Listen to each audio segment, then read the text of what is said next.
saya ya melihat kasus ini, pertama itu terkait undang-undang perlindungan anak ya. Jadi orang yang sudah berumur ya, udah bukan dikategorikan anak ya, sudah umur 19 tahun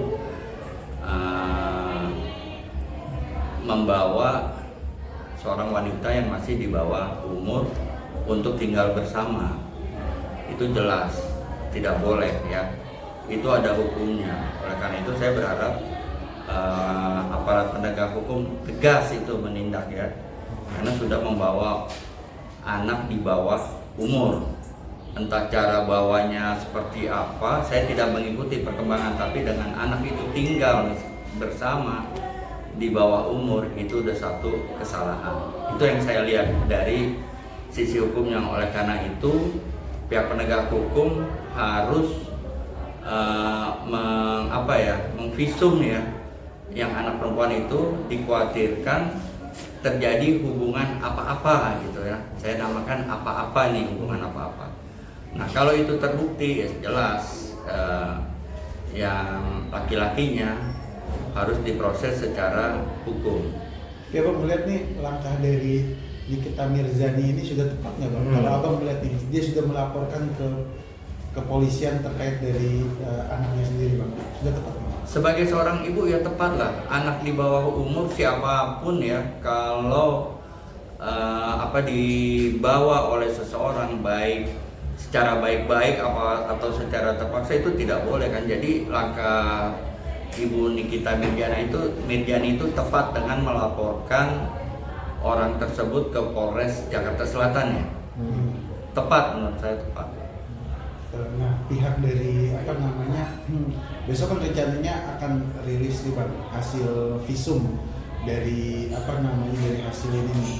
Nah, ada sebagian yang mengatakan, netizen ini banyak yang mengatakan nih, agar nanti ketika besok dipanggil si Fadel ini kalau bisa ini harus ditetapkan juga sebagai tersangka nih, harus ditahan nih. Abang ini berarti secara sebagai praktisi hukum nih sebenarnya harus nggak sih Bang nantinya ketika dia jadi saksi dia harus nantinya ditangkap juga Bang? Saya justru sepakat, karena siapapun yang dalam tanda kutip ya, walaupun suka melarikan anak di bawah umur, itu harus dihukum. Apalagi tinggal bersama. Nah, tinggal kita buktikan aja visumnya.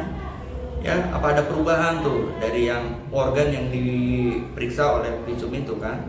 Seperti itu. Kalau ada sudah langsung aja proses hukum. Tanpa itu pun sebetulnya dapat diproses hukum, karena itu di bawah umur, pegangan atau ciuman atau apa itu wajar, memang harus dihukum itu. Ya kan? Apalagi keduanya yang saya dengar tinggal bersama kan.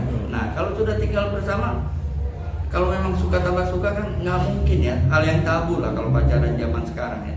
Seperti itu memang harus dihukum. Artinya sudah memenuhi ya Bang, memenuhi ketika misalnya hasil itu visum nantinya benar bahwa saatnya si Loli itu sudah pernah melakukan hubungan badan, artinya sudah memenuhi syarat ya Bang? Seperti itu kan? Begini kan, kalau menurut saya tanpa visum pun, kalau memang diakui bersama pernah berhubungan kontak badan, pernah bermesra-mesraan, itu terhadap anak di bawah umur. Jadi tanpa visum pun bisa diproses hukum. Kalau visum itu lebih panjang lagi gitu kan. Saya pernah menangani kasus pelecehan, ada hubungan seperti suami istri kan. Saya nggak tahu gitu loh. Kalau organ intimnya sudah sudah terjadi sesuatu pada organ intim, kan masih ada panjang lagi. Apakah betul spermanya punya yang bersangkutan? Kan panjang tuh. Kalau tidak ada spermanya, apakah jadi dibuktikan? Kan bisa jadi. Kalau misalnya organ intim itu benar sama si A, apa benar sama si B, ya nggak, kita kan nggak tahu. Tapi kan kalau untuk membuktikan itu harus ada hubungan badan dan sebagainya, itu sperma sampai DNA dari sperma pun tuh dicek gitu. Jadi itu panjang ya. Tapi nggak apa-apa, kita tunggu hasil visum itu. Namun menurut saya, kalau sudah diakui terjadi hubungan suka sama suka, ya ada sentuhan fisik, kontak gitu, seperti orang pacaran, seperti dia bermesra-mesraan, itu juga sudah dapat dihukum. Landasan hukumnya apa itu Bang? Kalau misalnya ya undang-undang perlindungan anak kan dia melakukan tanda kutip pelecehan seksual terhadap anak di bawah umur, walaupun suka sama Suka. Ancamannya bisa berapa itu bang? Tahu? Lumayan, kalau ancamannya di atas 5 tahun itu. Begitu. Tapi pada kenyataannya kasus ini harus menunggu hasil visum dulu baru terlapor diperiksa bang ya. Kalau menurut saya, kalau ada pengakuan atau pernah dilihat oleh kawannya merangkul ya kan, atau kan kalau anak muda sekarang suka nggak ada malunya gitu kan, Iya. misalnya di tengah jalan ya kan, atau biasanya dipamer lewat WA ya kan, status, dibikin status mesra, itu udah bisa dihukum. Nah bang, Jadi tidak harus menunggu visum. oke bang, kasus pelecehan atau semacamnya itu kan memang agak susah bang dibuktikan ya kalau nggak ada video. Berarti harus berdasarkan keterangan dari kedua belah pihak, mau gimana sih bang untuk membongkarnya gitu bang? Iya, sekarang gini, biasanya orang kalau lagi bucin tuh suka update status di media sosial, itu aja sudah bisa. Ya kan? Yang kedua pengakuan, itu udah bisa. Ketiga teman-temannya melihat misalnya dia lagi gandengan, lagi apa, itu sama anak di bawah umur ya. Seperti itu udah bisa dijadikan ada satu rangkaian yang saling bersesuaian itu loh, itu bisa dijadikan bukti, apalagi didukung pengakuan oleh keduanya. Itu udah cukup, tidak harus menunggu visum.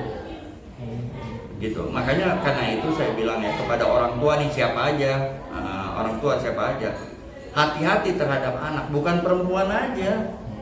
Ya sekarang LGBT juga jadi predator tuh terhadap anak laki-laki kan, banyak kejadian, bukan hanya perempuan. Dan kalau anak kita nih mempunyai tingkah yang aneh-aneh misalnya, tidak nurut sama orang tua, liar. Sebagai orang tua juga kita harus introspeksi, jangan nyalain anak semata-mata. Bisa jadi anak itu melakukan hal-hal yang tanda kutip aneh ya, yang nakal, yang tidak bisa diatur, karena orang tuanya tidak bisa memberikan contoh yang baik. Atau makanan yang diberikan ke anak itu bukan makanan yang halal, makanan yang meragukan, bahkan haram, itu bisa terjadi ke anak. Oleh karena itu kita cari uang itu benar-benar harus cari uang yang halal. Berikan makanan ke anak itu, ke keluarga yang halal, seperti itu. Ini banyak saya kasih tahu ke klien-klien saya atau ke kawan-kawan saya atau ke mahasiswa saya. Cari uang itu yang halal-halal aja deh, agar tidak merusak keluarga dan anak. Selain itu, selain dari perbuatan, uang yang tidak halal itu, uang yang haram itu bisa jadi penyakit. Nah ini yang kita khawatirkan kan, sehingga lebih baik kita murni lah cari uang yang halal, sehingga hidup kita sehat, anak kita nurut, soleh atau soleha ya, sehingga menjadi kemaslahatan buat kedua orang tua. Nah bang, kalau balik lagi ke permasalahan kemarin dari pihak FA terlapor itu bilang kan mereka sudah tes USG bang ya, padahal mereka belum punya hubungan resmi atau apa. Nah itu sedikit membuka tabir gak sih bang? Kalau ini memang ada arah ke sana gitu bang? Oh, iyalah, saya pernah nanganin kasus begitu juga, ada hubungan nih di luar nikah, pasti dia cek USG tuh, jadi apa enggak ya kan, deg-degan jadi atau enggak, itu udah indikasi, udah satu petunjuk kalau menurut saya ya. Ngapain capek-capek cek USG kalau tidak pernah berhubungan badannya enggak? Justru yang cek USG itu khawatir, ini dalam perkara saya ya, kalau ini kan saya tidak memperhatikan, tidak ini, tapi dalam perkara saya ada yang seperti itu, karena kekhawatiran dia akan cek USG, jadi apa enggak ya, deg-degan orang kalau ada berhubungan jadi atau enggak begitu. Nah itu udah merupakan petunjuk yang bagus, itu udah sedikit membuka tabir kan. Bang Nikmir sendiri sempat mengatakan bahwa selain Fadel yang akan dituntut, keluarganya sendiri nih bang. Mungkin aku sebagai proses melihat nih, ada nggak sih arahnya ke situ, apakah nantinya dan bisa disertakan nggak sih keluarganya juga nggak sih bang? Terlibatkan gitu? Maksudnya gimana? Yang dituntut Keluarganya, orang tuanya. Nah, keluarga mungkin terlapor. dia bilang katanya mungkin apa ya, secara Emosi bang. Emosi keduanya lagi ditempatkan di rumahnya gitu, maksudnya. Jadi ada unsur ikut serta juga gitu bang. Apa ngeliat keluarganya FD, iya, dinepin lah tapi gitu, di rumahnya pernah dinepin dan sepengetahuan orang tuanya. Iya. Nah iya, kalau begitu kan nih anak melakukan tindak pidana misalnya ya, melakukan tindak pidana membawa anak di bawah umur, terus orang tuanya membiarkan, dia terlibat lah orang tuanya. Orang tuanya juga harus ikut turut serta. Kenapa membiarkan? Udah tahu ini anak di bawah umur, terus enakannya tinggal di rumahnya, itu harus diinikan, terlibat itu pembiaran terhadap melakukan tindak pidana. gitu. Jadi orang tuanya harus juga tuh dilaporkan aja sekalian, ya enggak? Edukasinya ya. Iya. Oke, mungkin ininya aja bang, terhadap kasus ini bang. Kesimpulannya seperti apa sih bang? Abang melihatnya bang? Jadi begini ya, kalau kesimpulannya ya, apapun kejadiannya, terpaksa atau tidak dipaksa, itu proses hukum harus berjalan. Karena yang dibawa adalah anak yang di bawah umur, begitu. Jadi harus jalan. Dan yang membantu ya, membawa tanda kutip nih, lari anak di bawah umur, memfasilitasi juga harus diproses secara hukum, seperti itu. Yang ketiga, kita waspada orang tua nih, ya, jangan selalu menyalahkan anak, ya, jangan selalu menyalahkan anak. Anak tidak salah 100%, orang tua juga tidak benar 100%. Masing-masing saling introspeksi.